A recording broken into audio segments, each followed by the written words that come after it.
Catherine Bernardo, may inilihim sa gwapong aktor na si Alden Richards. Ano kaya eto? Oh my God! Sana nga ay hindi maapektuhan ang milyon-milyon ng mga tagahanga ng Cat Den Love Team. Syempre, wala naman ang iba pang hinihiling ang taong bayan para sa dalaga at binata, kundi ang magkaroon ng walang hanggang pagmamahalan at magsama sila hanggang dulo, no? Kung sakali man na mawala ang kinang sa relasyon ng Cat Den Love Team, dahil hindi naman talaga natin hawak kung ano man ang magiging plano ng dalaga at binata. Of course, si Catherine Bernardo na mismo ang nagsasabi na hindi niya hahayaan na makawala pa sa kanyang buhay ang pinakaminamahal na si Alden Richards. Oh my God! Sana nga ay patunayan na lang ni Catherine at Alden kung ano man ang kanilang nasimulan sa kanilang relasyon. Dahil kung tutuusin, pagod na umano si Alden, nakahihintay kung kailan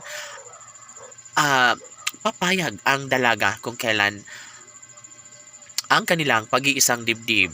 Palagay ng taong bayan ay syempre nag-iisip pa ng todo-todo ang dalaga dahil hindi madali pumasok sa mga desisyong nararapat na ilang beses na pag-iisipan. Of course, sana ay hindi magbabago kailanman ang kanilang pagmamahalan dahil ito lamang ang isa sa matagalang hinihiling ng taong bayan.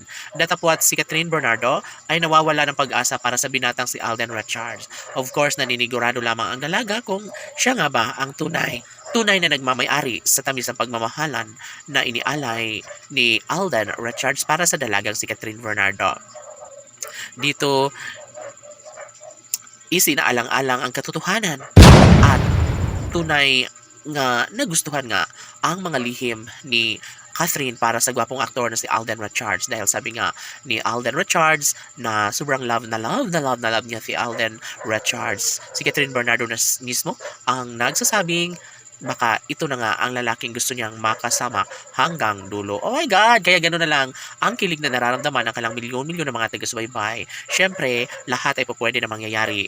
Lahat ay maaaring magkaroon ng malaking posibilidad na mangyayari at magkaroon ng pagkakatagumpay sa relasyong tunay dala ng mainit na pag-ibig ng dalaga at binata. Siyempre, ito lamang ang isa sa matagalang hinihiling ng taong bayan. Kung tutuusin ay hindi na magbabago pa ang kanilang relasyon. Kung tutuusin ay never na mangyayari na basta na lang nakalimutan o kaligtaan ni Catherine Bernardo ang lahat. Natitiyak ng taong bayan na hindi magagawa ni Catherine Bernardo na basta na lang naiwan at talikuran ang pinakaminamahal at pangarap na magiging ama ng kanilang mga magiging supling. Si Catherine Bernardo at Alden Richards na nga kaya ang magkakatuluyan gayong marami pang mga pagsubok ang mga pinagdadaanan sa relasyong tunay ni Alden at Catherine. Siyempre, sabi nga ni Catherine Bernardo na never niya na umanong kalimutan at iiwan ang pinakaminamahal at pangarap na makasama habang buhay na si Alden Richards. Laban!